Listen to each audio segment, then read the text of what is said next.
তো পুনাম গাইজ, তোমরা কি করছো গাড়ি মারাতে? এটা কিলা সোশ্যাল মিডিয়ার যুগ, আর তোমরা হাতে চুড়ি পরে লিছো। ট্যালেন্ট গুলো কি গাড়ে গুঞ্জে রেখেছো, না কে কি বললো ওগুলোকে গাড়ে গুঞ্জে রেখেছো? তাহলে আগে বাল যাবে,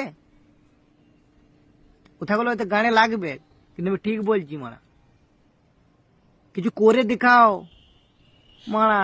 সেলাম ঢুকবে সেলাম। আজ আমি কোথায় বলো, কোথায়? গাড়ি মারাতে লুকোয় আছি। ভিডিও বানাও না, গাল দাও না গাড়ি মারাতে। আমি পুলিশের ভয়ে গেলে লুকোয় আছি। 4 দিন ধরে কিছু খাইনি, গাড়ি মারাই গেল। ভিডিও বানাও না, আর বানাও না, মেরে দিবে আমাকে।